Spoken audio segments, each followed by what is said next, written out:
Hello, and welcome to the Kosh.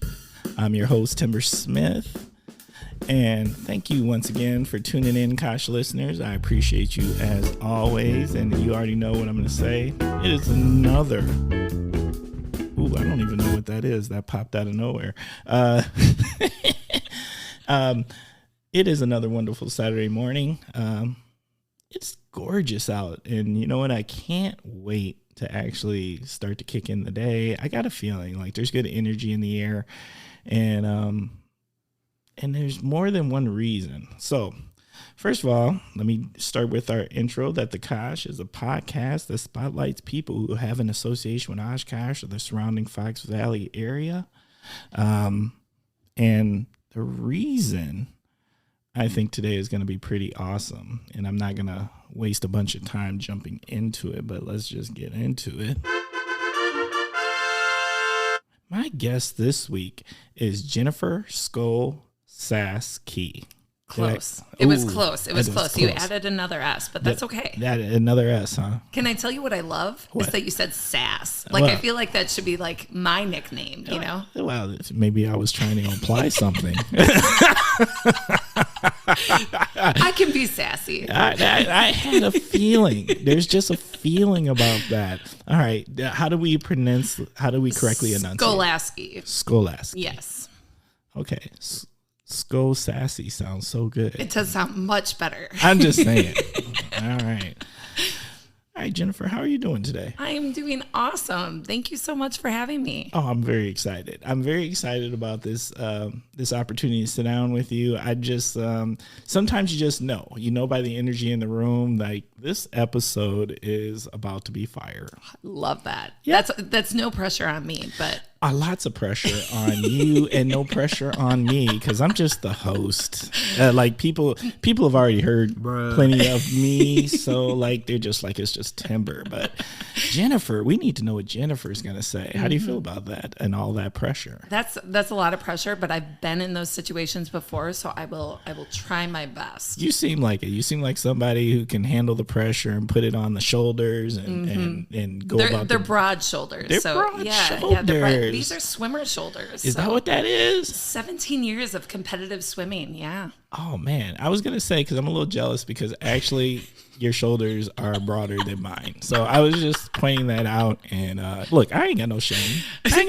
Wait, so I'm sassy and I have broad shoulders. This is going well. Hey, look. My Kosh listeners know that the one thing I am is I keep it 100. Mm-hmm. Facts. I like it. People have already stopped listening. Oh, no. Actually, they're just waiting. Oh, this is going to be good. Right now, there's people that are sitting down with tea and coffee, and they're like, oh, yeah, this is going to be a ride. Yeah, put a little more cream in your coffee. There you go. Wait, are you a cream coffee person? I like it black, but if I'm doing iced coffee, then I want more cream. You see, I'm all about just give me the caffeine. Yeah. I wish they could figure out a better way to like concentrated caffeine. Well, espresso shots. But see, I love a warm beverage like all day. Yeah. I'm still drinking coffee at 4:00 because I love the feeling of like a mug in my hands and like that whole ritual of drinking a warm beverage. Okay. I like warm beverages in the morning, and then I do like to switch to a cold beverage. Hint, hint. By the afternoon and evening. I'm just saying. All right. Well, Jennifer, we're going to jump in. First question. Can you please share a little something about yourself and what is your connection to the Kosh? I feel like I should just do it simple and say I live in Oshkosh. Oh, my God. You're going to be that guest? I'm just kidding. No. I thought about this as I was, listening to your others. I'm like, this would be really fun if I just said yes or no to everything. I'm sure that'd be successful. There you go. So I live in Oshkosh. I moved here in 2012. Okay. For love. Oh, love? Yeah. Bruh. Yeah. All right, nice. Yeah. So I moved here 12 years ago and then, or whenever 2012 was, and started a company here where I consult for nonprofits, but did that mostly throughout the Fox Valley and the state of Wisconsin. And I also taught at UW Oshkosh and UW Green Bay as a lecturer. Oh, okay. What subject matter did you lecture in? Nonprofits. Oh, under which program? Public administration. Nice. Yeah. Okay. Yeah. So I was that random lecturer that, took things from a book, but like really talked about real stuff and the full application of it. So look, you got to talk from the place of actually I've done it more than the educational theory of it. So that's pretty cool. Yeah. I did a lot of school. I feel like that's like a sentence in and of itself, right? I did a lot of school. I was just filling out a survey questionnaire for my kids, and it said, how many years of education? And I'm like, 21. Oh my gosh. 21, which is a lot. But, so when I teach, it's always, let's get away from the books. Like, tell me what happens in the real world, in your real life, in your work, and how can we make it better? And we can take those theories that are in books and apply it. So that's really, I'm obviously very passionate about education in that way. Okay. Who are some of the, if it's okay, who are some of the nonprofits you're working with around locally? Yeah. So throughout the Fox Valley, I used to work with Housing Partnership for Fox Cities, which is now Pillars. And I worked with the Boys and Girls Brigade and Christine Ann. And then I used to run a collaboration around addressing poverty called The Hub. So a collaboration of nonprofits. But now I am the facilitator for the Winnebago County Overdose Fatality Review, which is contracted through the health department. So I've turned to the government side, but still doing, really cool community impact work. I just want to say that she almost had a Vader moment when she said that. The dark side. The government side. All right. That's so good. Yeah. Okay. Where did you come from prior? Madison. So I'm born and raised from Madison, and then I went to school in Iowa. So I was a Hawkeye and lived and worked there, and then came back to Madison to be closer to my family and do the whole graduate school thing. And and then ended up in Oshkosh. Oh, do you know Debbie Gray Patton? No. And the only reason I ask is because I think she's a Hawkeye too. She sure has a lot of Iowa stuff. She works at the university. Okay, I was like, that there are a lot of people that go to Iowa. There are only 5 people that go to the farmland. Wait. Yes, maybe. Yes. Okay. No, it was just a question. I'll ask that later. Yeah. Right? I love that. And if not, maybe Hawkeyes need to meet each other. Yeah. Yeah. Well, and I'm in this weird thing that, I am a 4th generation Badger. And so being the youngest, I was the youngest of 4 girls. I had to get away, but then I had to come back so that I could also be a Badger. So it's was the Badger was the advanced degree? Yes. Okay. Yeah. Got it. Yeah. Got it. Okay. You ready to jump into the next segment? Let's do it. Okay, next segment. What in the world is going on with? That's where you start with the phrase, what in the world is going on with? And you tell us what's on your mind. So okay. So hit some traffic this morning, and I have to say, what in the world is going on with people still not knowing how to drive through a roundabout? Bruh. Seriously. I am amazed that these roundabouts have been around for so long. Get that. And yet people still don't know how to drive around them. Oh, no. I have mixed opinions on them. Oh, let's hear them. Okay. Here's my thing. The only thing about them is like, they are by the signage, not the process. The signage can be very confusing. So often I'm often confused. Am I supposed to be on the inner ring or the outer ring? And when I'm in the wrong ring, how do I get to the other ring? And then no one's going to let you to the other ring. But how do you do? So do you continue to drive in the circle until you can make it to the other ring? So you can go around the rings multiple times to get into the right lane. I don't want to be somebody's roundabout a thing on that they make a meme out of me. You don't? No. Oh, okay. All right. Well, then I suggest you just stick around the one ring. The one ring. The signage may be difficult, but I also think that they've been around for a long enough time. This is true. That I think by now we should be able to know how to work them. I think so. Yeah. I agree with you. I remember when they first rolled out the roundabouts, and it was the talk of the seniors going into the roundabouts, and they did not know what to do with them. Yeah. And I'm not 100% mad at them for that, because like now, as long as I'm familiar with the roundabout, I got a game plan. Yeah. But if it's a new roundabout in a new location outside of the Fox City somewhere, it can be a little intimidating. Yeah. And I will also say, I always have to drive around the roundabouts. I can't be a passenger because I feel like if I'm a passenger, I'm going to get car sick. Bruh. Are you that person? I am that person. You got to drive. I got to drive. I got to be in control. Oh, you heard it here first. I just wanted to clarify what that meant. I'm glad. It's also so I don't get car sick, but I mean, it's also the control thing. It's the control thing. We'll use car sick. That's right. Right. Car sick works. Okay. That's fantastic. All right. And you are right. What is the world is going on with? As you can tell, once again, we don't edit. So the sound in the background means that it is noon here in the Kosh, and it is tornado sirens. But we're going to keep it moving. My what in the world is going on with is what in the world is going on with the shooting in Buffalo. And I hate doing heavy things, but we got to talk about some of that. Like, how do you not talk about that? And all I'm going to say to it really is this. How does someone so young form so much hate in their heart? That's it. Like, nothing more, nothing less, and nothing that deep.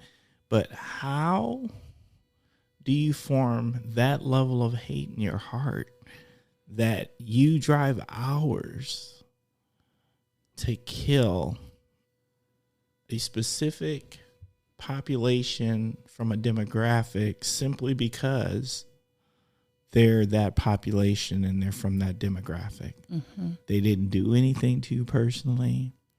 I'm going to probably bet money that you probably lived in an area where there wasn't even any, very little diversity. And yet you found a way to hate at such a level by the age of 19. It just gives me pause on such a grand scale. And in partially because how often do we hear it's just the race card? There's not really racism. People are just making excuses as if, and then true hate shows its head, and those voices, they're quiet. They're silent. I'm not even sure they're remorseful. That there just drives me. It gives me goosebumps and shivers of pause because I believe in the greater good of us as a country, as people, as residents of this country, as just people, and in the humanization and the humanity of us as people. So to have a level of hate to go out and just do that kind of random killing, I don't know. I don't know what to do with it. It sits on my soul, though. That's where I'm at. I think, heavy stuff, right? And it hurts me, and I can't imagine what it feels like to be a person of color and experience that as well. I love to tell this story that my husband and I went to Istanbul a long time ago. We flew there, and it was in December, and there was snow. And Istanbul doesn't normally get snow. And we're walking up, and we stumble across this ground that is cobblestone. And we look up, and we see this huge mosque, and it was the Blue Mosque. And all of a sudden, I look at this couple next to me, and this woman is covered head to toe, and she's with a man who I assume is her husband, and I'm there with my husband. And I slip, and my husband catches me, and she slips, and her husband catches her. And I think about that shared experience and how we were exactly the same at that moment, right? Right. And I think that so often, like you said, if you don't grow up with quote unquote racial diversity, what other diversity are you experiencing to stretch your boundaries and become more open-minded and become tolerant and become compassionate, right? And understand that we are more similar than anyone can imagine, right? Absolutely. That we basically all have the same basic needs, and most of us have most of the same basic wants. Mm-hmm. And they're surrounded by the basics. A decent place to live, shelter, food, family, good futures for your children. Mm-hmm. I don't care what race, creed, color, religion, and any other demographic you or intersectionality detail you want to add in there. At the end of the day, to me, those basics, they should unite us more than divide us. Mm-hmm. Right? Mm-hmm. So that's it. It's heavy. I'm sorry, y'all, Kosh listeners, but you know me. I keep it 100 with y'all. I don't stray away from the tough things. And if that doesn't say what in the world is going on with, I don't know what does. Mm-hmm. So, all right. Ready for the next segment? Yeah, I just want to also say thank you, because I think it's important to talk about this. And I think it's important to have conversations like the ones that you're having on this podcast, right? Because it helps our community grow and learn and connect with one another. So absolutely. Absolutely. If this podcast doesn't show anything, it definitely shows that as a community, we are more common than not. Mm-hmm. And that we there's a whole lot of us from a whole lot of different backgrounds that just want good for our greater community. Heck yeah. So, next segment, word association. This is where I'm going to say a word and you tell us what comes to your mind. All right. Okay. You ready? I'm ready. Yeah. All right. First word, food. So my word is Thai, because I'm obsessed with Thai food. Yes. Yes. Yes. Yes. Oh, man. So part of the reason that I'm obsessed was after college, I lived on a Singaporean military base as part of a camp counselor, weird, funky experience, but it was amazing. And they had, in Singapore, they have the best fusion food, right? It's all this amazing Asian influence. And there was a little place right down the, from where we lived that had the most amazing Thai food that I ate way too much all summer. And I think ever since, moving back, I'm always searching for good Thai food. Okay. Where's your favorite Thai place around here? So I wish I could say it's Oshkosh, but it's not. So you said Fox Valley, right? Yeah. Hey, look, you can pick where it is. So I love Little Siam in Neenah. I used to love Size. I thought Size was the best, but Little Siam's really good. And then I love Basil Cafe in Appleton. Okay. But I also have to say I love Manila in Oshkosh. It's not Thai food, but they've got amazing Filipino food, and many of the dishes can feed my soul. Okay. I thought you were going to say Bangkok. No. I'm going to give a shout out to Bangkok anyway, just because I eat there and I love them. That's fair. Okay. I've never gone to Little Siam. That sounds really good. Okay. What's the favorite dish? I think it depends on what mood you're in, right? Like if you need something light, like a spring roll, you've got that. But then I also love curry. So good curries, but you can have your pad thai and be happy with that, because anything with peanut sauce is amazing. Fantastic. Oh my gosh. Yeah. Yes. It's one of my favorites. Yeah. I'll tell you, my only thing with Thai food is you have to figure out what does hot mean to them. Right? Have you ever made that mistake, Kosh listeners? I'm going to keep it 100. Thai is one of those things, you really have to negotiate with them. What is hot? Don't go in there thinking tough. I love spicy food, and I can go pretty elevated. I'm around the habanero status. Okay. Habanero, I can do habanero fairly easily without pushing it. But when you're getting to other levels above what I will call habanero hotness, that's different hotness. Well, and it's all about confidence, right? Like I love the people that are like, oh, I want it hot. And then the, wait staff might be like, no, I don't think you do. And they're like, no, I do. And then you see them suffer, you know? So this is funny because it was probably a month ago. I went to the new Brazilian place in Oshkosh, which is also amazing. And there were these two young gentlemen there, and they were like, yeah, we like it spicy. And Mara had said, oh, are you sure? Well, we have this amazing pepper sauce. And they're like, yeah, we want it. And they kept pouring it on their sandwich or whatever dish it was, trying to get the peppers out, not thinking that the juice around the peppers would be spicy. So I'm just watching this guy sweat. And finally Mara comes over and is like, how about I get you a soda?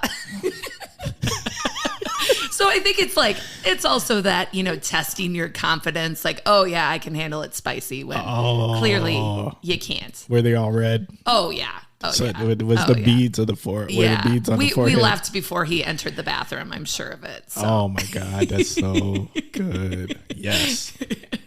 Hot is relative.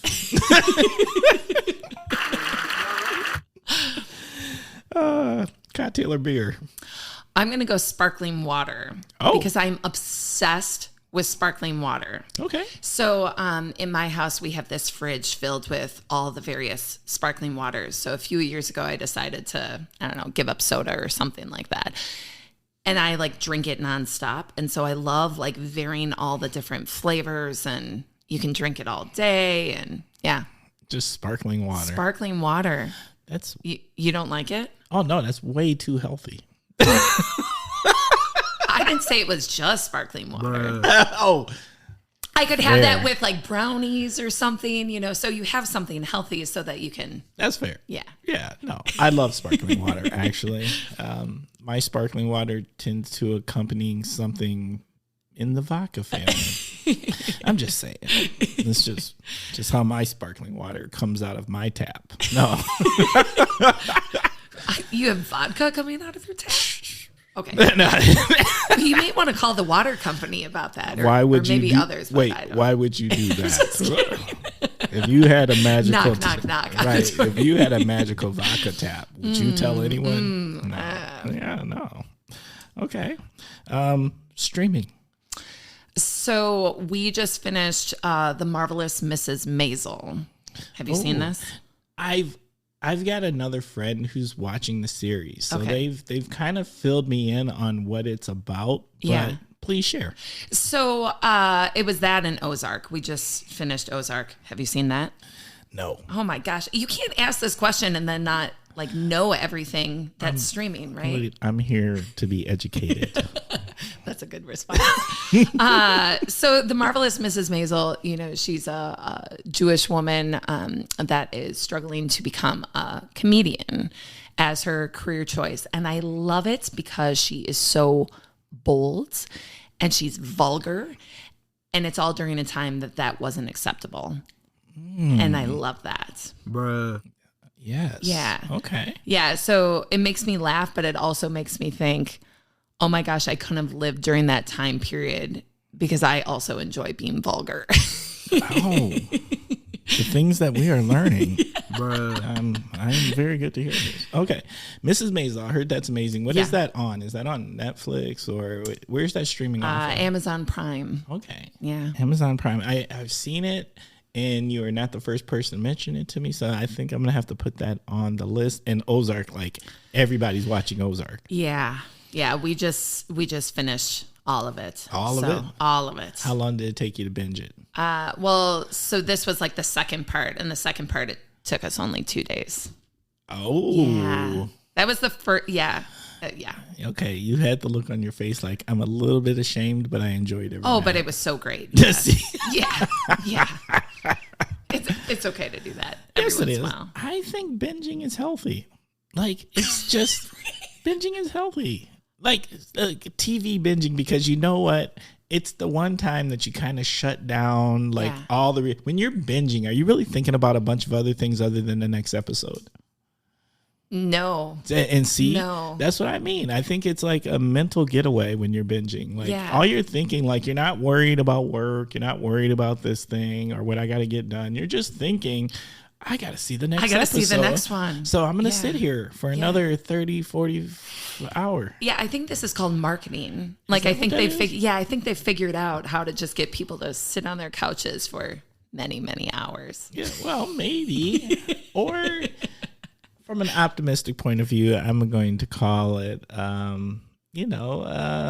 mental health, visual mental health happiness. Oh. How about that? Well, I think we need to work on the terminology just a little bit. But no, I love that idea. Yeah. And I think it's like Mental Health Awareness Month or something. So maybe they promote that as a coping. Yeah. Well, yeah, we'll work on the terminology. That, off the fly, it's not always good. I'm just saying. We'll be that. Bruh. Shop local. So I got to give a shout out to the Oshkosh Food Co-op, which I love. Definitely. Yes. So you're supporting a whole bunch of local business owners and a local grocery store that's community minded. And this kind of gets into some of the community roles that I play, but I'm a Girl Scout leader. I don't know how that happened because I didn't do very well in Girl Scouts growing up, but I have a almost 6-year-old daughter and we just did a tour with the Girl Scouts and they loved it. Oh. Other than they didn't get all the cake that they thought that they were going to get at the end of the tour. Well, why not? You know what? I had to answer that to 10 girls.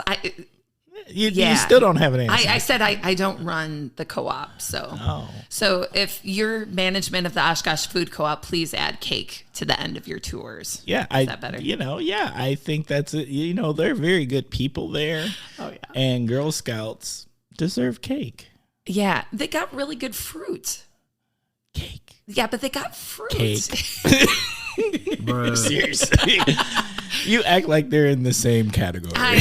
You know what? I was very happy they got fruits that they hadn't tried before. And yet, one of the staff there, Kiana, who was outstanding, she's like, what questions do you have? Do you have chocolate cake? Do you have ice cream cake? Where is the cake? All the questions revolved around cake.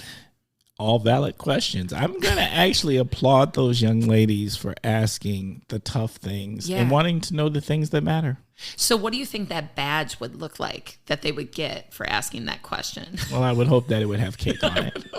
Is there such a thing? I mean, there's a lot of different, there's a diverse amount of scouting badges, and the cake badge seems appropriate. Yes. So maybe that cake badge is how many times you ask if the co-op has cake. Well, no, it's let's make it educational. Okay. How much can you learn about such an important part of Americana? Yes. Cake. Yeah. you know? All the varieties. Yes. What ingredients it takes to make it. How much a cake can weigh. Yes. Yeah. How do you make those things? You know, how long do you cook a cake? Mm-hmm. You know, and you know, different things like caramel cakes. Mm-hmm. You know, are they made out of caramel? Things that, you know, the questions that the rest of the world really want to know. Maybe you could just dedicate a podcast to that. To cake? To cake. But maybe. I feel like here's my question for you. Okay. Where's my cake while I'm doing this podcast? And now I've just went down the wrong path. It happens. Bruh. I'm going to, you know what? You're going to get cake. Really? Well, not today. Oh. Have others on the podcast asked for things? No, they have not. They usually bring cake. I'm just sorry. kidding. They bring it. No, I'm a horrible person. No. What I will say is there are certain guests who are in certain businesses who've been nice enough to bless me with really good things. Well, if I owned a bakery, yeah. I was going to say shout out to Thunderbird Bakery. You guys looked out. You know, I'm just... And shout out to Zeroni's because they also brought some pretty good yummies over here. So, you know, I don't own a food business. Well, I feel like that's unfair. Wait, I was not applying pressure per se. Okay. You know, But, I'm just saying, if you'd have gave the Girl Scouts cake, there probably would have been leftover cake, and then you could have brought cake to That's the true. I should have just brought you Girl Scout cookies. Oh, yeah. All right. I'll send those next time. There we go. You heard it here on the Kosh. I'm writing myself a note. Girl Scout cookies. You know what? Can I ask a question about that? Please. Here's the thing. I'm not in charge of Girl Scout cookies in the household, but I did know that Girl Scouts have made a transition to the candy realm. Did this happen? Is there like these Girl Scout candy things that happened? I don't know. Oh, okay. I'm sorry. No. So here's the other thing is like, I'm just a leader. Right. I'm not like administration. I don't get to make those decisions. Okay. All right. Because I could have swore my wife brought home, and I could be wrong. Maybe I looked at the box wrong, but there were these Girl Scout, they were like candies, and they were like chocolates and stuff. So I was like, is Girl Scout expanding their menu options? Let me ask you, were they better than cookies? Yes. Really? Only because I've got a late night issue with eating like chocolate. And so like these chocolates were really good. Mm-hmm. And like they had peanut butter in them. So I don't even know. All right. No, I'll find out and I'll report back. I could be totally wrong. Kosh listeners, help me out here. If I'm on the wrong path, and maybe, I was reading the packaging wrong, because let's be honest, I wasn't reading it that closely. But I could have eating it in the middle of the night. Jennifer, you're that person. You're the person that just calls it out. You're just like, I'm gonna tell on him. I would never. I mean, you did call me sassy at the beginning. Bruh. And so far, we have figured out a few things. Some things have been verified. There you go. Very much so. Okay. Diversity. My in-laws. So I think my in-laws are probably the most diverse that you could find. So I have my father-in-law is from India. My mother-in-law is from Switzerland, and my sister-in-law is from China.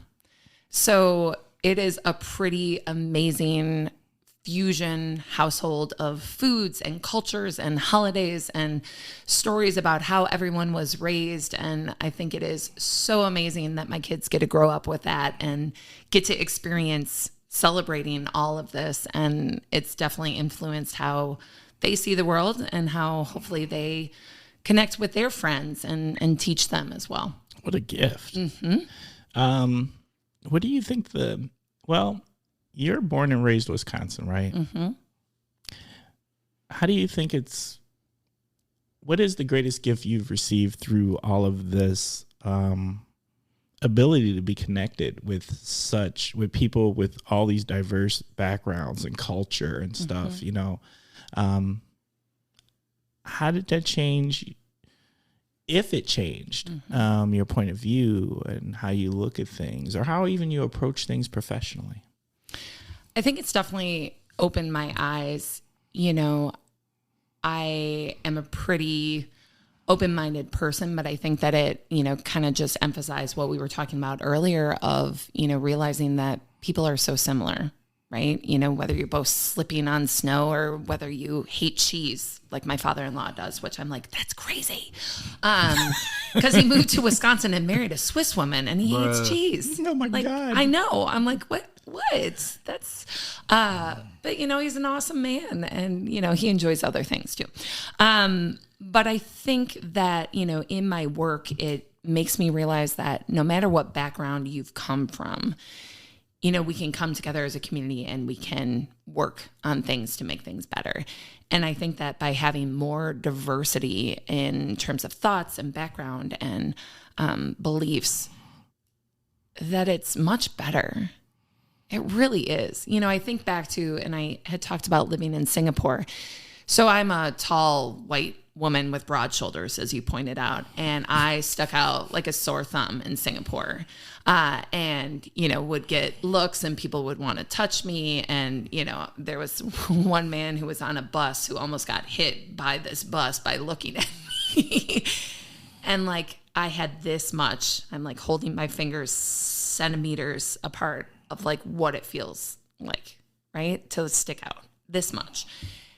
And that was enough to totally change who I am, right? Because it made me take the time to be intentional, to connect with people, to learn their story, to learn their background, what makes them tick, what makes them motivated, what they're passionate about, what they hate, so that once again, as a community, as we're trying to build these connections with people, that we can do that because you're listening, you're understanding, and you're being open-minded to it. So I think that has definitely been the huge gift in my life, is meeting people from all different walks of life and being able to listen to their stories so that I can help change mine and help change the future of others too. It's important because I think I like to believe that majority of us are well-intentioned.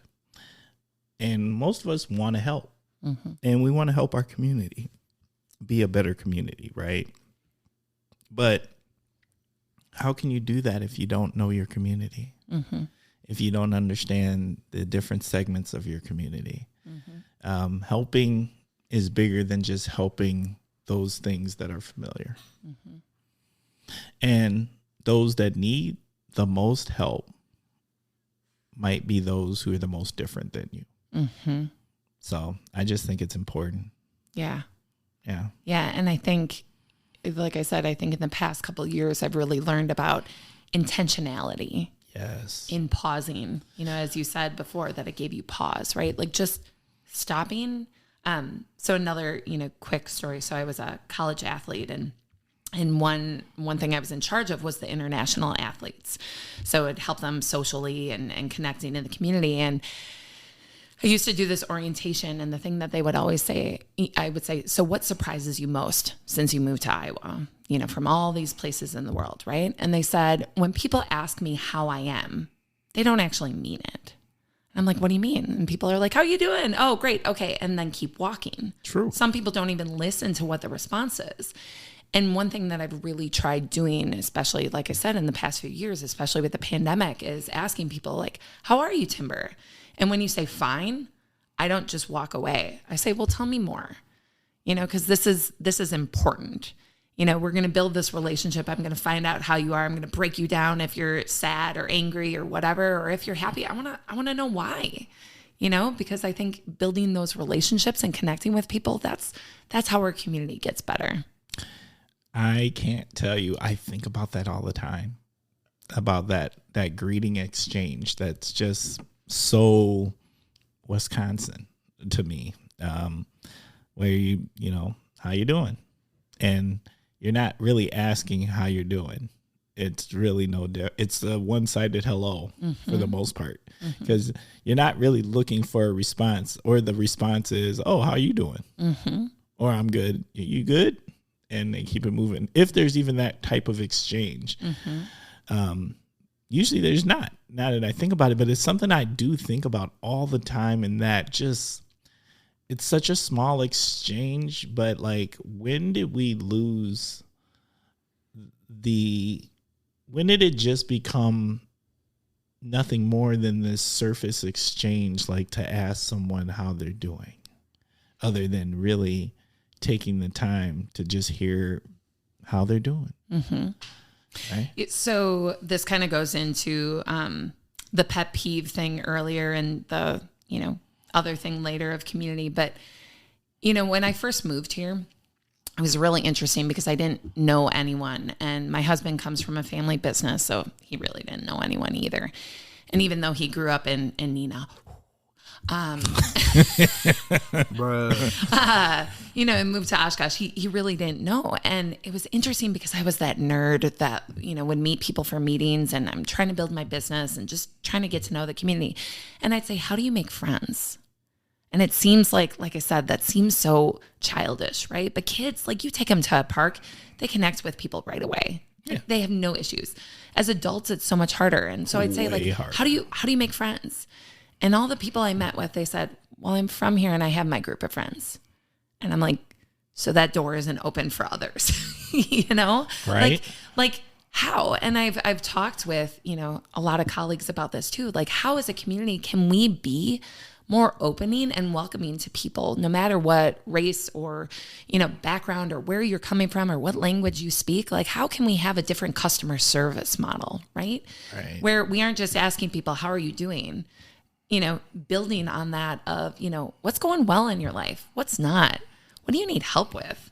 Right. Like, wouldn't it be amazing if our community actually did that?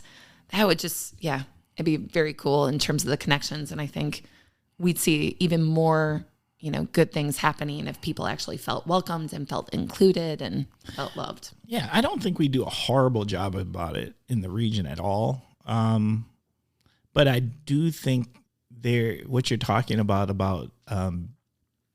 the region, just people already having their circles.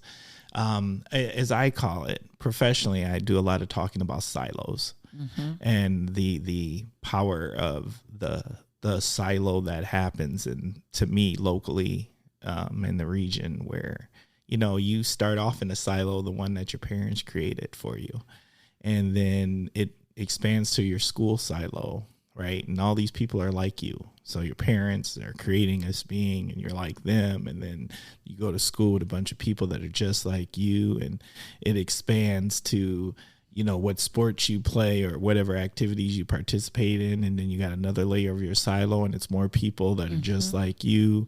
And you go to school to the next level, and it's more people just like you, and you just continue on down this path next into your own life where you meet your partner, and then you've got another layer of a silo, and all you're doing is reinforcing and reinforcing and reinforcing the same.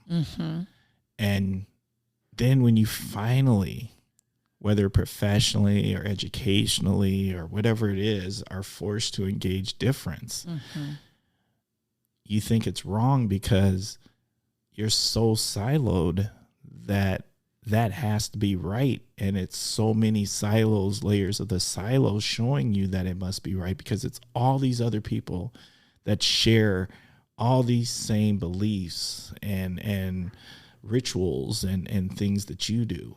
And you don't realize, no, there's no wrong. It's just different. So when I was getting my undergraduate in social work, the assignment was you had to go into a different part of the community that you didn't belong.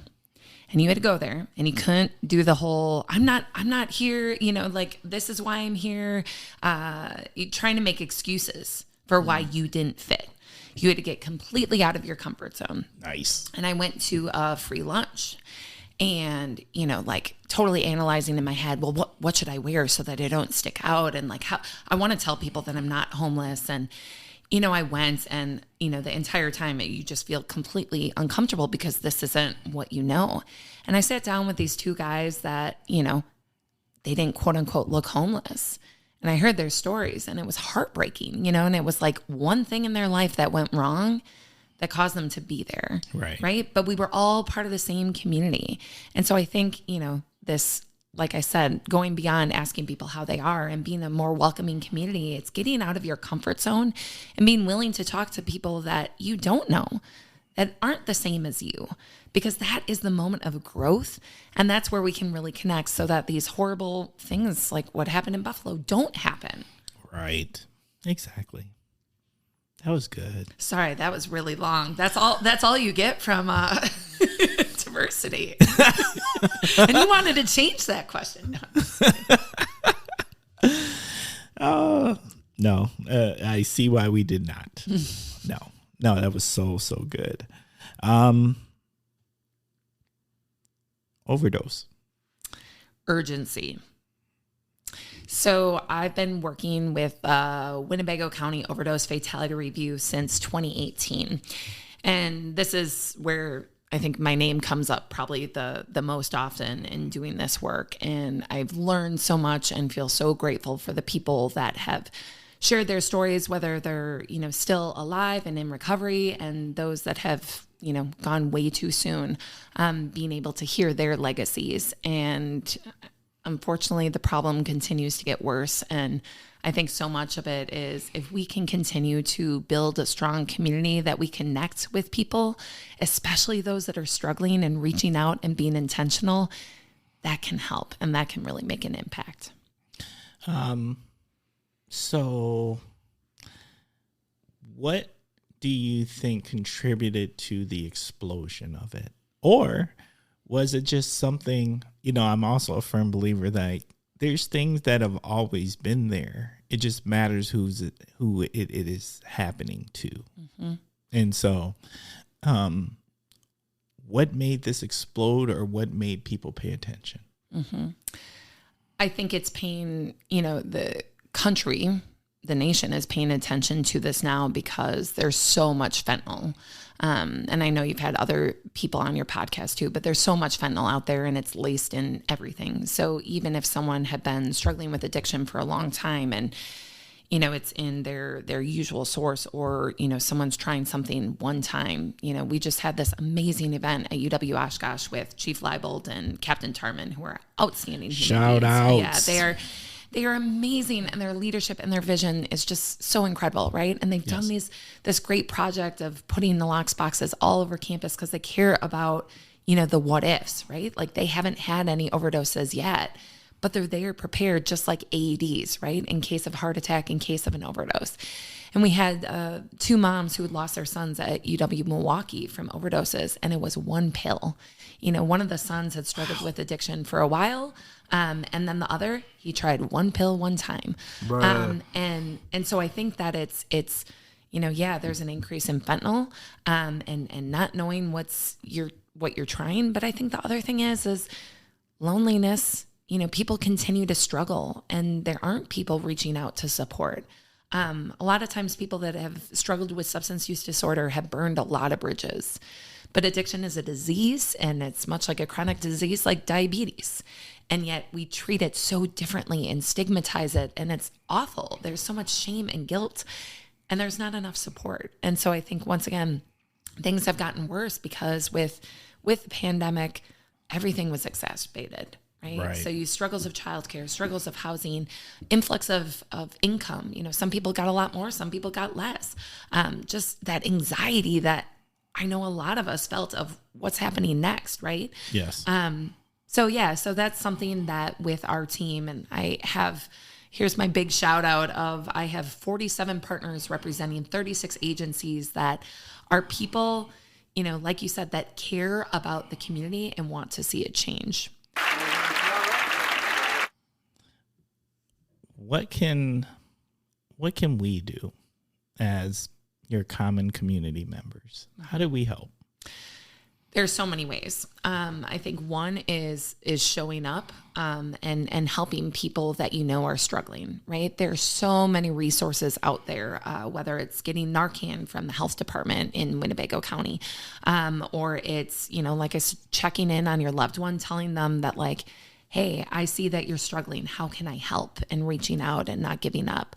There's a great recovery community in Oshkosh. Solutions Recovery is just an outstanding organization. Trevor Fenrick runs it and has some amazing staff, and they are there to help people that are struggling and that want to be in recovery. So I think, like I said, knowing the resources and offering help is a huge way that our community can come together. I love it. Mm-hmm. Okay. All right. You ready for the next segment? Yeah. The Kosh Hidden Gems. This is your opportunity to share something that you know about. It can be a thing, a place, whatever. And maybe it's something everybody knows about, but maybe they don't know all the details about. But what's the gem?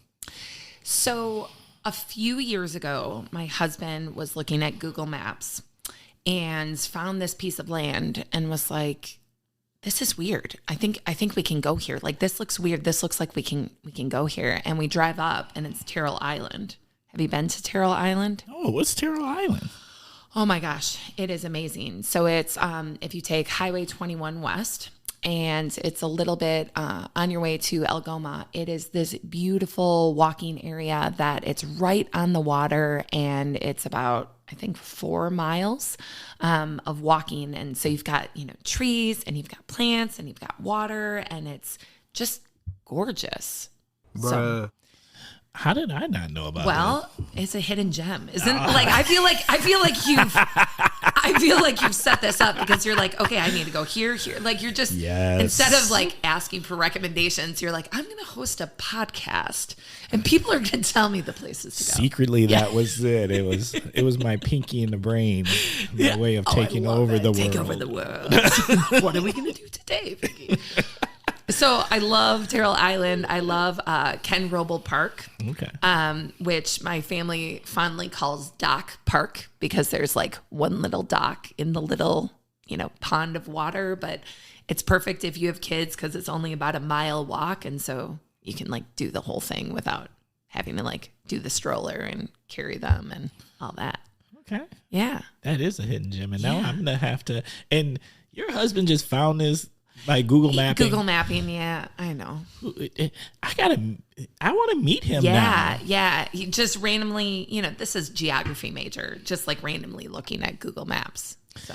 All right. I hope he doesn't take this offensively, but as a fellow geek, that sounds pretty geeky. Yeah. But it found a hidden gem. Yes, so. Hey, look, I'm all about it. I'm in the geek club, so I want to meet all my fellow geeks out there, We really should start a club. Okay. What's the cash need? Oh my gosh, so much. Ooh. I know. For real. So, I said I moved here in 2012 and I'm like so impressed with everything that has come to be. I think that they've done a really good job, but I think there's a lot more that we need. I would love more community and neighborhood centers. Free spaces for families to go and hang out or safe places for kids to hang out. Coming from Madison, there was a neighborhood center in every neighborhood association. And Oshkosh does neighborhood associations really well, but we don't have those spaces, those public spaces that families can hang out. So I think that's one thing. I'd also love, even though we've got a children's museum in Appleton and one in Fond du Lac, like I'd love something that's family friendly and recovery friendly, substance free friendly, space like that as well. I feel like this is all like basic needs, but like better transportation, affordable and accessible childcare, affordable and accessible housing. I think making sure that the community we have here has their basic needs met and that we're doing as much as we can to support them to be successful. I agree. And even though it's like, it sounds so common sense, sometimes what I think really happens is people assume we just have it already or that there's enough of it and there's just not. Yeah. I keep having meetings where people say, doesn't that already exist? See? And I say, so even if it does, we have enough of a population that we need more of it, right? Because we still have issues in our community. We're not fulfilling the need. No. There's yeah. And especially I would think now, if I was someone, I would never question anything just on the sheer increase of cost of things. And like what it costs to rent an apartment now is like, whoa, that's different. Yeah. A lot more. And if you've got, eviction history, for a number of reasons and credit history and. Or just even if you don't have a job that pays like the best. All right. There's a lot of jobs we need. There's a lot of people or there's those frontline workers, those people who really do the things that we love them to do. And it just may not be the best paying profession. We need them to have secure places to live, safe places to live, quality. They deserve a quality of life. Everyone does. Yes, very much so. Okay. Love it. Next, the Naughty/Heroes Corner. This is your opportunity to nominate someone, something, whatever it is, an organization, maybe it's not, whatever it is, to the Naughty or Heroes Corner. So what have people said in the past? Wait, there's a lot of different directions people go. Here's what I will tell you, though. There's only been like maybe 3 people who've ever picked the Naughty Corner. Okay. And one of them picked their kids. Wait, I was like, which day is it? Because because actually it sounded pretty accurate from the story that they shared. So I was like, yeah, that's Naughty Corner to me for sure. So no, but I mean, usually it's heroes and it's whatever you want it to be. Okay. Well, because I kind of feel like this is a shout out, but so I'm going to go with Karen Schneider from the Oshkosh Herald. Okay. So, and do you know Karen? I have had the opportunity to meet her at a Herd game, and I'm hoping that she's going to be a guest. Yeah, I think she should definitely be a guest. But I think, you know, and I've known Karen for a while since I've been here, but I've never met someone that cares so much about this community and wanted to create a business to make sure that others also cared about their community. Yes. And free newspaper so that people could be informed. I mean, I think that speaks volumes. Agreed. Yeah. And she just started the Nina News, but I think, you know, she is such an incredible woman in our community and asset to, like I said, to create a resource that everyone can get to be informed. And I think it keeps going back to everything that we've talked about of building community. You have to know that. You have to be informed. You have to know what to show up for. You know, it's been amazing the highlights that she's given of, you know, student athletes early, you know, like such a important time in your life. And so I'm so appreciative that she's in this community and invested in this community, and we need lots more people like that. It's a really good paper. Yeah. Like, I always love reading it, and like I'm always like, I learn stuff all the time from there, like, oh, that's happening, oh, that happened, that's amazing. Yeah. Like, and so yes, so if you're listening, would love to have you as a guest. I'll make that happen. You're gonna make that happen. I appreciate that. It needs to happen. Yes. Okay, awesome. Now, if you don't know what time it is, you know, it's a very special time in the show. Let me help you out there with that.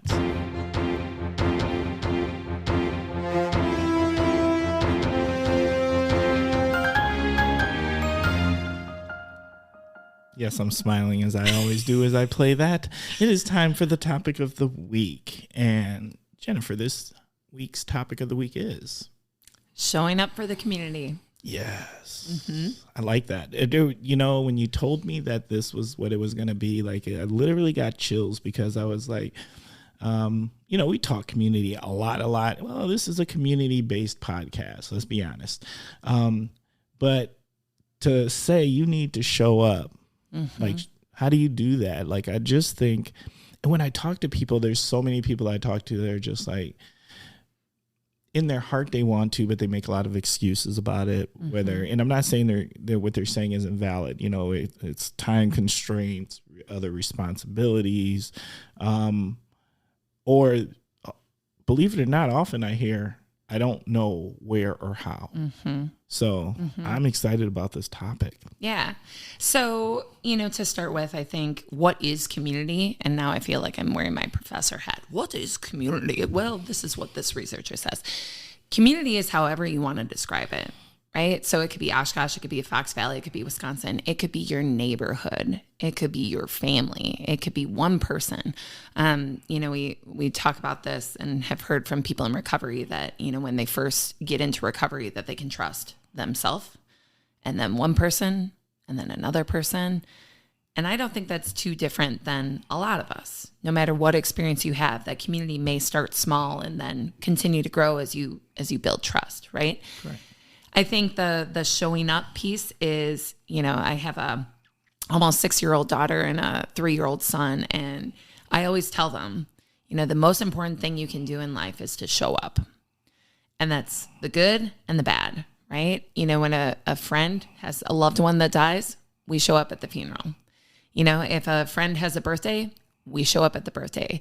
If the community has a new food co-op, you show up at their events. You shop there.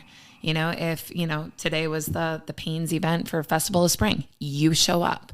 If we want our community to continue to grow and flourish, it requires that people come and that they show up and that they participate and that they engage and they connect.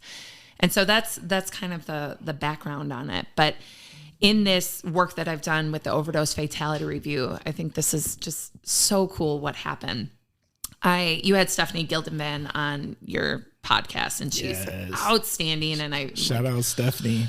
Congratulations. So happy that I get to work with her. But she and I did a whole bunch of conversations with people in recovery. And there was this one conversation with two young women that were new to recovery. And they said, God, I just wish that people knew how awesome recovery was. And I wish that we could just connect and we could break stigma and we could educate people that addiction is a disease. And Stephanie and I look at each other and go, yeah, I think we can make that happen.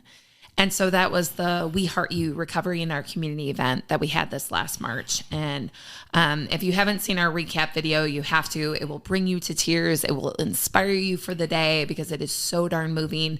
Huge shout out to Alex Belleville from Mirrorless Productions who put it together because he was inspired by the event. But we had 333 people show up. Wow. Yeah. 333? For a first-time event. It was held at UW Oshkosh. Shout out to them because they're amazing in the police department. And people showed up, not knowing if it was the event that was right for them, not knowing what their connection was. And it was incredible. We had everyone wearing these shirts that say, We Heart You on it. I saw them. And so, and they were so great. And it was cool because by doing that, there was actually strategy with that of everyone says, what should I wear? Should I wear my uniform? Should I dress up? No, you're going to wear this t-shirt. You're going to show how you are showing up for the community and that you care about what we're talking about. Yes. And we're all on the same playing field. It's all equal, right? And so all these people showed up. We had people that, shared their stories of resilience and thriving in recovery of, pain. Grace Lim did this amazing Heroes of Oshkosh, the Fix Project. And she, came in and said too about, how heartbreaking the stories were, but also how inspiring they were. Shout out to Grace. Yeah. See, like I said, you've had all these amazing people on your podcast and I get to work with them on a daily basis. But it was so cool to have all these people in one room that all walks of life, people who had lost loved ones, people who had struggled with addiction, law enforcement, fire, EMS, treatment, recovery, education, faith communities. People all just showed up to learn and to connect with one another. And our speaker, really talked about sharing your story and the power of sharing your story. And that's how you connect and that's how you build community. And so I think that with this event, like I said, it was just so amazing. And I'm so grateful that people showed up, even when they didn't think that it mattered, even when they didn't think that it connected to them. They showed up and the ripples of that in our community have continued. And I've been able to just experience just a little bit of those waves. And I'm so excited and so grateful for the people that are, part of this and that are willing to, just be part of it. It's just amazing. So I think the last thing that I would say, because you asked about the people making excuses for what showing up means. Showing up can be asking intentionally how someone is and pausing to find out. It can be showing up at a community event that you may or may not know. It could be filling out a Politico survey that, the city sends out once a month or whatever it is. These are ways that you can show up and you can connect to the community. And if more of us do that, this community that is already thriving will continue to get better. And I sound like, I'm campaigning for something, but I'm not. This is just, passion for the people that I live and work with and that I'm raising my kids in. And I'm so excited to continue to watch our community get better and better and that my kids will be extremely proud of where they're from. You don't sound like you're campaigning to anything about anything or for anything. To me, it just sounds like you are a very passionate resident who truly cares. And you don't just talk the talk. Mm-mm. You walk the walk. Mm-hmm. And what's even better is when you can help others walk the walk too. Mm-hmm. So I think that's beyond cool. Is this going to become an annual event? So I've been asked that a lot. And right now, and I say, calm down, people. So, my response is two things. We work so hard to create something good, right? And then it happens and it's really good. Right. And everyone says, what's next? What's next? And I say, pause. Appreciate what happened. Yes. Let's see these ripples turn into waves. And then we can decide what's next. Right. Because I don't want to create the same event because it will never feel that way again. I want to see how our community reacts and responds and then decide what's next. And I don't want it to just be me and the amazing planning team that I had. I want the whole community to be giving, their thoughts and their perspective on what it should be. Okay. Yeah. That was too good of an answer. Now I'm thinking that I said there were two things, but it's just really the one. It's just the one. Yeah. That was really good answer. Thank you. All right. Okay. Well, here's what I've picked up out of that. We're going to put links in this. So just know we're going to put links to the things that were just talked about, whether it is the things from Grace Lim, the video, things to share about the event as a whole. If there's any articles or anything, we will find some links and we'll make sure that we put those into the podcast notes. My personal ask is, because I asked Tarman for this. Shout out to Tarman. I hope you hear this. I want one of those T-shirts. Oh, well, I can hook you up. You can hook me up? All right. Yeah. I was hoping so because I'm not going to lie, and here's when sometimes you know how powerful an event is. When I was scrolling through Facebook that day, they were everywhere. They were everywhere, and there was just engaged people, and you could just tell, wow. Yeah. And I was actually thinking to myself, how did I not know about this? How did I get left in the dark? Well, and the stories, I got so many amazing responses after of, and I was just talking to someone yesterday or the day before, and he's like, I'm from Oshkosh, moved away. And he's like, I was very skeptical of this event and what it would be. And I went, and he's like, I was so proud of our community for showing up, and doing it. And emails that I got of, people in recovery saying I felt heard and I felt valued, that's amazing. Yes. Right. Well, sometimes that's the thing that tips the scale, right? That's the difference maker. That's all we all want, right? Yeah. We just want to feel heard and we want to feel valued. Yeah. And I think it means that people have to show up, right? It's you asking people questions of, tell me who you are, how you feel about these things, and you don't need a podcast platform to do that. You're demonstrating it to everyone, right? Like, this is how you do it. This is how you connect with people. But, I think we just need more of us in the community that are pausing and doing that. And that way, when we hear that someone's struggling, and it doesn't have to just be addiction, right? Hey, you're struggling after hearing about this shooting. Tell me how you feel. Tell me how I can help you, right? I can't solve everything, but tell me how I can make you feel better and what I can do. And I think, let's all do that. Yes. Yes. You know what? If someone actually said that to me, I wouldn't know what to do with it because it just doesn't happen. I can think of a few times during the pandemic. That was probably the only time that I can think of that people reached out, particularly around the George Floyd things that happened, incident, who did that, where they just said, I'm trying to see, just checking in. Are you good? Need anything? And I'll never forget that. I'll never forget that because that felt like caring, like a different level of caring. Like when you just are just humanly compassionate, not because you're obligated to be, because they're family, or because there's this deep connection, but just because we're humans and I'm checking in to make sure my brother and my sister is good.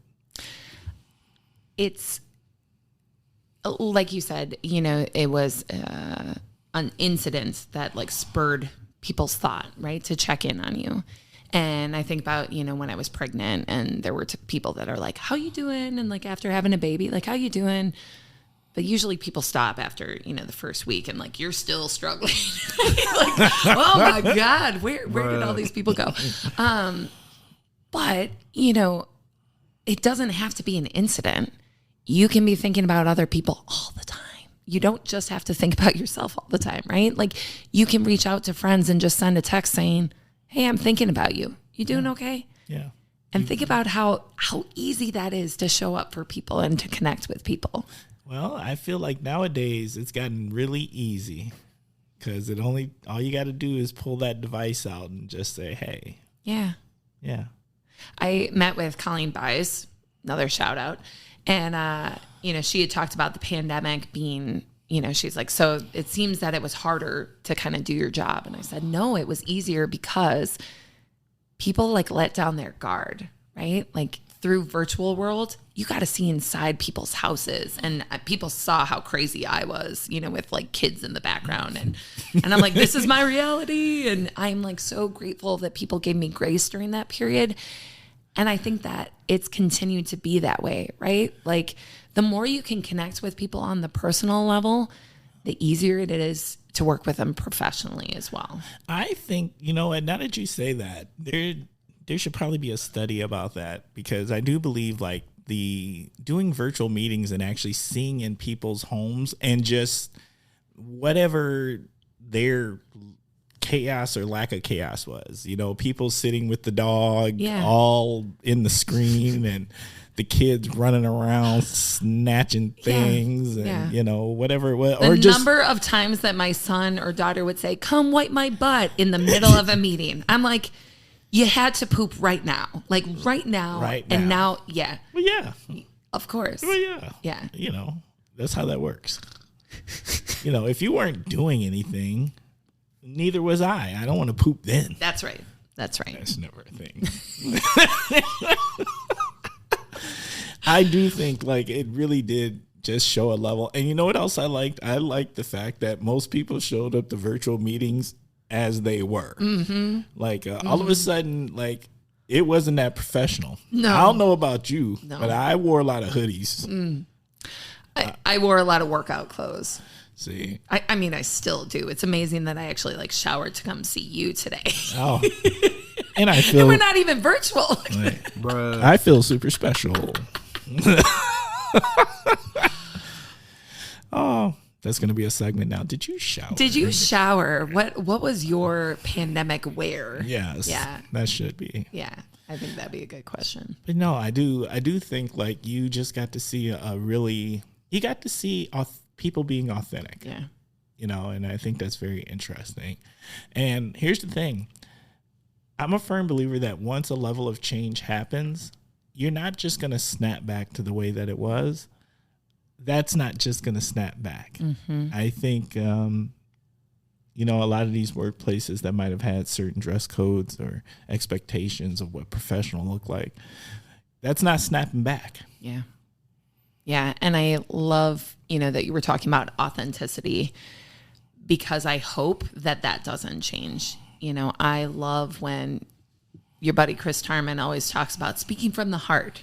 Mm-hmm. And I love that because, I think the more that we all speak from our heart, the more genuine and authentic we are, the better this is going to be. Life is going to be a heck of a lot better if we could actually just be ourselves and appreciate each other for that too. Facts. All right. Anything else you want to add? No, I think I've talked your ear off. No, you can't talk my ear off. And anyway, this isn't about me. This is about the Kosh listeners. And let me tell you something. Right now, they're smiling. Oh, good. I'm pretty sure they're going to love this conversation. All right. Well, cool. We're going to move into the next part of the show, which is where we start winding down. Thank you again, Kosh listeners, for taking some time and listening. We're a work in progress, so don't hesitate to reach out and let us know how we can improve. I'm so big on that. I contact every guest afterwards for the most part and ask, how did you feel about this and how can we do better? We want to do better. So, and I need that from you too. So don't hesitate. Let us know how we're doing. if you would like to be a guest, or if there's anything you want to share, don't hesitate to reach out. We've got several ways. You can reach out through our email, which is askthekosh@gmail.com. Once again, that is askthekosh@gmail.com. Or you can also call us on our virtual voicemail, which is 920-385-9298. Once again, that's 920-385-9298. Make sure you check out we have a website now, which is thekoshpodcast.com. And that's where we house all the episodes. So if you ever want to listen to the most current and any of the past ones, we're there. And you know what I just realized right now? Jennifer. Yeah. I believe, if I'm correct, you're the 50th episode. Where's my cake? See, set myself up right there. Cake. Actually, 50 does deserve cake. That's amazing. Actually, you were gonna do cake now. That is incredible. Yeah, look, along this journey, at no point did I ever think that we would get to 50. Like, that wasn't a thing. Like, it was just like, I'm a big old nerd and I want to buy this podcast equipment and we're going to try this thing out. And we're 50 episodes in. I think it is so incredible that you had a dream and something you were passionate about and you made it happen. And now the impacts, I keep talking about ripples and waves, but you're making an impact in this community by sharing all these stories and connecting. I hope so. I like to believe so. And yeah, it seems people pay attention. People like to hear the stories. People like to know their neighbors. And I think some people are really surprised at all of the things that our neighbors are doing. It's pretty powerful when you think about it. Right? It's incredible. So that's a thing. And here's what I was thinking. So, forever now, I've been trying to start a new segment called Ask the Kosh. I've had no success. Oh. I only got one person to call in for it, right? Mm-hmm. So, Kosh listeners, I've decided to change my ask. Oh. Yeah. So, here's what I'm going to offer. Kosh listeners, you already know one of my favorite parts of the show and incorporated throughout the show is shout out time. Love shout out time. Well, you know what? Why should myself and the guest be the only people doing shout outs? Oh, I love that. So here's what I'm going to tell you. Please feel free to call our voicemail and leave us your shout outs. And we will play those live in the show. That's a great idea. You like that? I love that. Yes. Come be part of our shout out time. So send the shout outs, send the birthdays, send whatever you would like to send. And we will literally play it as is in the show. Yeah, I'm good. I was like, you may be opening, but that's a great idea. Yeah, well, no, I'm not. Look, I'm not scared. Yet. That's right. I'm not sure that just might be lack of fear out of ignorance. I think it's an awesome way to connect. I think it's that you don't just have to be the lucky person to be the guest, but there are other ways that you can connect with the community that you're building through the Kosh. Well, yeah, I mean, I want to personally engage. I want them to be part of the show. I like that. Okay. That's fantastic. Okay. And now that we have said that, you know what time it is? Let me tell you right now. It is shout out time. So I think I've listed about 10 people throughout this interview. So all those people get shout outs. And I think, first and foremost, my family. Aww. Don't you have a button that says "aw"? I don't have an "aw" button, but I'm going to work on that. Okay, now. Yes. So I'm so grateful that I'm able to do the work that I am, and it takes a whole bunch of people supporting me too. Right. When I'm in my crazy, stressful, competitive stage. So obviously, my husband and my 2 kids that are just they're sometimes in the naughty corner, but they make me laugh, and life is so much more fun with shenanigans and silliness. And so I'm grateful for my family in doing that. I have to give a shout out to all the amazing people in the community that, I'm not listing names because they're just way too many. I'd go over what Colleen, like her list was long, but mine would be even longer. So I think with all my OFR partners, I'm so grateful for all of them being willing to show up and to think differently and be open-minded and being willing to change. So grateful for people like that. And then I'm going to do a shout out for one person in particular. So, and I have this kind of whole crew of people that I walk with. Walking is like my self-care, my coping mechanism. And so I'm grateful for many of the amazing people that I walk with, men and women. And I have a best friend, Fran Garb, Dr. Fran Garb, who is 81 years old. Fran, I'm sorry for giving away your age, but like she's the most amazing human being I've met. And I walk with her on an almost daily basis. And I swear she can kick my butt. She is so darn fast that I'm like, Fran, you got to slow down for me. But, you know, she's just this incredible person that, you know, even in her retirement has continued to give back to this community and to care about the community. And I'm so grateful for that friendship. And I'm grateful for her support and helping me, you know, cope through walking or watching my kids or just being an awesome neighbor. So that's my shout out. Nice. Okay. We don't have an awe, but we got applause. Thank you. Yeah, that's good. You like that? I do like that. Okay. This week's shout outs. You know, I usually have a big list, but I'm not going to go heavy this week. I'm going to give a shout out to our Hmong community. They had an amazing event in Appleton last week. Thank you. Thank you for putting on these amazing cultural events and sharing your culture with us. It was cool. I popped in. I didn't stay long, but I got to see. And it's just cool, right? I just like to see how other cultures do what they do. And there's something to be said for that. I'd like to send a shout out to the people of Progression. They did an event in Appleton last week. It was health related. It was really, really good. I popped in there. And shout out to African Heritage, who is getting ready, planning and hosting the Juneteenth Day celebration, which I have found out that the Juneteenth Day celebration that happens in Appleton is actually I believe it's the 7th most popular and recognized Juneteenth celebration in the nation. Wow. That's crazy, right? Yeah. In Appleton. Yeah. So that's hot, right? And the rest, just shout out to everyone that I get to have amazing conversations with and engage with. I do very public work, but I also do a lot of sensitive work. So I can't put everything out there, but I truly get to work with people who are in a place of need or those people who want to make a difference. And I thank you all for just the people that you are. So much appreciated. All right. So we are at the end of the show.